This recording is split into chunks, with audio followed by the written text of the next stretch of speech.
Death will eventually claim each and every one of us, and although we understand this as a harsh fact of life, since civilization began, we have contemplated the immortal question: where do we go, if anywhere, when we die? If ever there was a subject so rich in intrigue and fascination, which strikes emotions of acceptance and calm in some and abject fear and terror in others, it has to be that of the near-death experience. It is a topic that has inspired a vast number of works, including the box office hit Flatliners, and with a heady combination of life quickly transforming into the realms of death and all it encompasses, it's hardly surprising it proves such a popular subject with those who are curious, fixated even, with what lies beyond our living existence. There have been countless reports from mortals claiming to have had a near-death experience before returning to their earthly, physical being and finding themselves back in a reality they temporarily left. This usually involves a hospital or indeed hospice bed, or on a beach following a savage shark attack or similar. Accounts are often, sometimes frighteningly similar, prompting the question: what really does become of us at our time of death? Whether an individual believes in God and the promise of a heaven and hell, or chooses the atheist option, no God or anything else after we pass on, the numerous stories from those professing to have witnessed an afterlife remains a phenomena so vehemently defended, it's very difficult to challenge it or merely explain it away with science. There are, of course, always two sides to every argument. Those having believed themselves to have clearly been subjected to another plane would passionately defend their experience.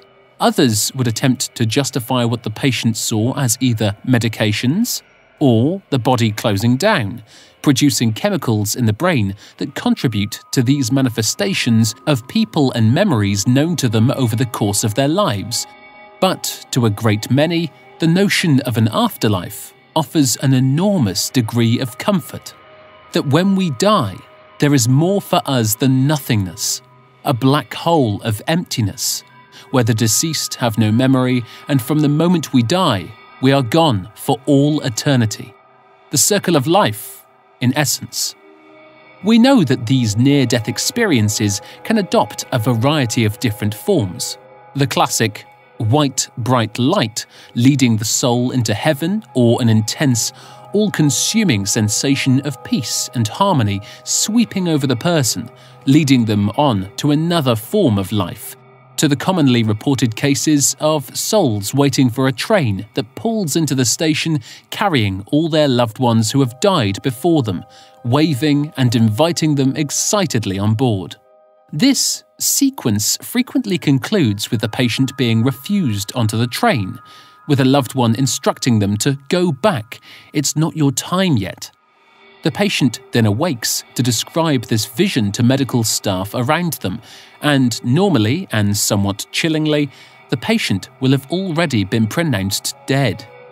Extensive research has for years been poured into collecting the data of near-death experiences, or NDEs as they are referred to, and they have been formed into 6 main stages according to the studies of NDE witnesses.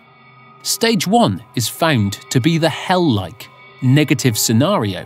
Some purport to finding themselves in a dark, dank, cold, unwelcoming environment. In many ways, the polar opposite to our traditional concept of hell. A striking vision of hellfire with a raging, vengeful devil visible through the wild, dancing flames. This vision is also widely reported, so it would seem the perception of hell is altogether quite literally one extreme to the other. Interestingly, all those who describe being transported into hell reported the same overwhelming sensation of great unease, an ungodly, unwelcoming, hostile punishment of a place. Stage 2 is the famous out-of-body experience. This is perhaps the most commonly referred to of all near-death experiences, where the soul of the departed physically leaves its body, floating above as its cadaver lies motionless below. Many intriguingly similar accounts have been reported as this having been the case, some sources so adamant at what they had seen, they even provide accurate descriptions such as a signature etched into a doorframe in the hospital operating room. Invisible to anybody below the doorframe, you would have had to have been elevated above to know of its presence. It transpired to be a signature of a carpenter who originally fitted the doors. So, just how would the patient have known this? Many claim to rise above their lifeless bodies to witness medical staff desperately trying to resuscitate them. Some even tell of hearing their exact time of death pronounced. Interestingly, since the 1960s, there has been a significant increase in near-death experience reports. Owing to advanced resuscitation techniques, there have been many people who describe the process of leaving their bodies and floating high above houses, drifting over the places they were born and raised and over locations significant to them during the course of their lives. Stage 3 of NDE is the warm, blissful experience that feels almost like nothing much at all, often referred to as dark yet passive. Most who claim to have experienced Stage 3 recall nothing in the way of memories or indeed consciousness. Stage 4 is strongly associated with the time-old expression of going to the light, said to be a forgiving, warm, even loving experience. Stage 4 appears to slowly draw the soul up to an intense light, perhaps symbolizing heaven or the descent into. The consensus is that this is the most peaceful and calm phenomena.